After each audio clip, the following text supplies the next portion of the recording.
I never imagined that I would have to speak in this manner. I told myself that silence equaled calm for years, but now that I'm 42, my heart won't allow me to remain silent. This has nothing to do with retaliation. It has nothing to do with drama or attempting to harm somebody. This has to do with the truth, which I've been suppressing for far too long. The weight of what you've witnessed eventually becomes too much for you to bear on your own. I'm aware that some people will doubt my motivations and claim that I'm making things up, but I don't need their approval to share my tale. Every day, I think about what I went through and saw. I prayed about it. I sobbed about it. I even made an effort to persuade myself that it was merely a miscommunication. However, I knew what I felt and what I saw deep down. When I first encountered Pastor Creflo Dollar, I thought he was a guy selected by God to guide and shield others just like me.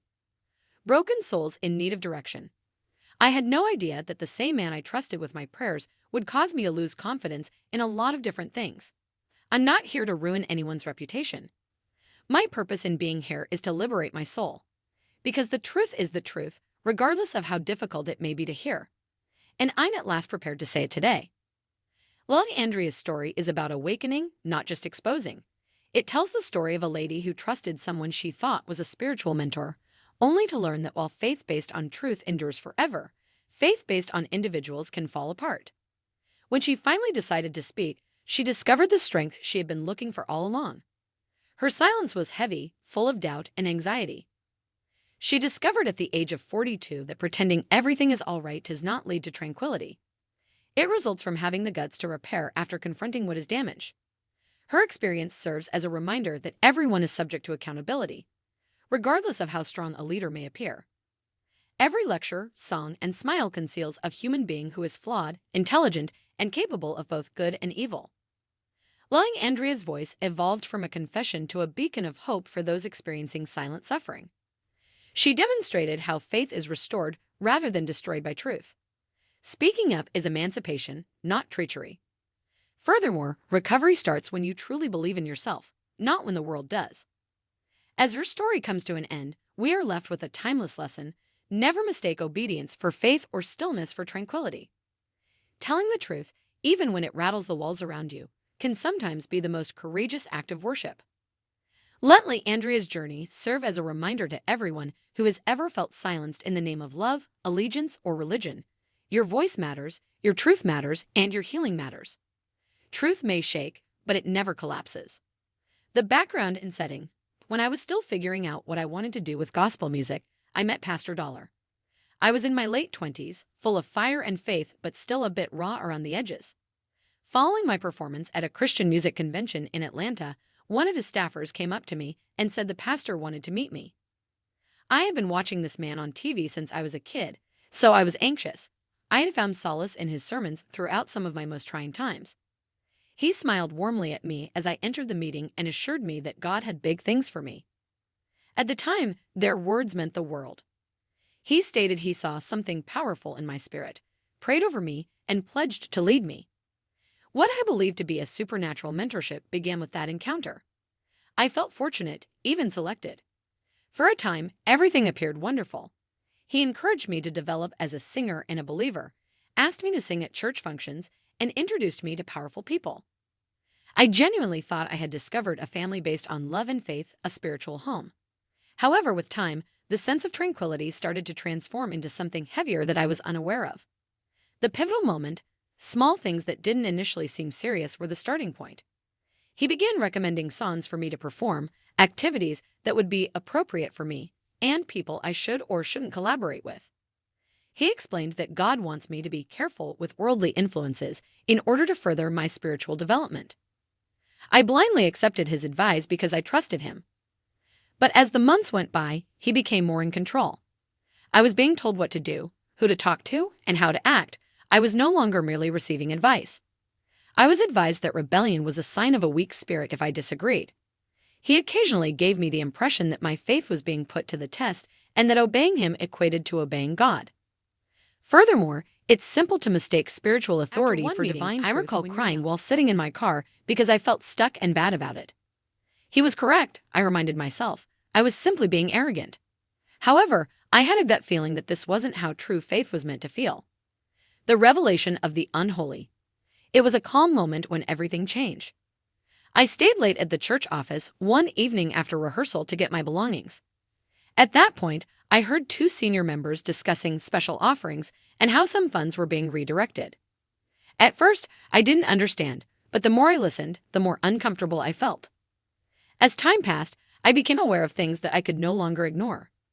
People were treated differently according on how much they donated, large sums of money were exchanged in envelopes, and there was a kind of favoritism that wasn't appropriate in a place of religion.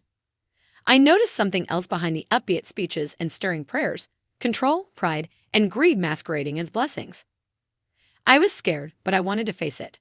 I was terrified of being silenced and of losing everything I had worked so hard to achieve. Even worse, I was terrified that nobody would trust me. It might make you appear like a sinner in the church if you challenge authority. The internal battle. I lived in silent bewilderment for months. My conscience and my beliefs were at odds. I was always caught between truth and loyalty when I prayed. I began to have trouble sleeping, wondering God if I would be considered a traitor if I spoke up. I didn't want to be the cause of people losing faith in a man they looked up to. But every day the remorse became more intense. I felt as though I was wearing a mask, acting as though nothing was wrong even while my spirit was shattering on the inside. During worship, I would grin, but when I was alone myself, I would start crying. I blamed myself for having doubts, for being upset, and for even believing that a man of God could be incorrect. However, I felt my quiet becoming into a chain with each sermon I heard and each amen yelled in the throng. In actuality, silence may seem sacred at times, but it may also be a cover for fear. The point of breaking. One Sunday morning, I reached my breaking point. I witnessed a 20-something vocalist entering the same cycle that I had experienced. She gazed at Pastor Dollar with the same hope, faith, and trust that I used to have. At that point, I came to the realization that I could not bear to see another innocent person suffer. I sobbed more than ever while sitting in my car after the funeral. At that point, I made the decision that I could no longer remain silent. Just because something is clothed in sacred phrases doesn't mean I can continue to defend it. I don't care if the truth costs me everything. Losing my peace with God is more important to me than losing my spot in a church. The admission: it wasn't planned when I did speak. I sat in my homeroom late at night and taped the video without any makeup or script, just being honest. I spoke my truth in a cool, collected, and non-aggressive manner. I mentioned how I used to have more faith in a man than in God. I described how it's simple to get lost when you rely more on people than on prayer. I talked from the bottom of my heart. I told Pastor Dollar that I'd forgiven him because I needed to be free, not because what had happened was proper. Forgiveness only gets rid of resentment, not the truth. For myself and anyone else who had ever felt silenced in a place of worship, I shared my story with the intention of healing rather than destroying. I was afraid when I uploaded the video that evening, but I also felt at ease for the first time in years. The aftermath and introspection, it was an astounding response. I was referred to as a liar by some and brave by others. While some talked about their personal experiences, others defended him. However, I didn't reply to any of it. I was searching for peace, not for sides. As the days went by, I started to reestablish my faith in God rather than in organizations or authorities. I discovered that religion only requires honesty and doesn't require a stage or a microphone. I began to spend more time by myself, creating music that was both a reflection of my suffering and my recovery. I felt my purpose returning for the first time in a long time. I came to see that religion is purified by truth rather than destroyed. God occasionally permits us to go through fire in order to reveal what is true rather than to burn us. Now that I'm 42, I've discovered that when quiet shields wrongdoing, it is not a sign of strength. Speaking up gives you freedom rather than weakness. My tale is not one of hatred or retaliation. It has to do with bravery. It's about picking truth over comfort and serenity over fear. Anyone listening should keep in mind that no one is above the truth, regardless of how strong they may appear.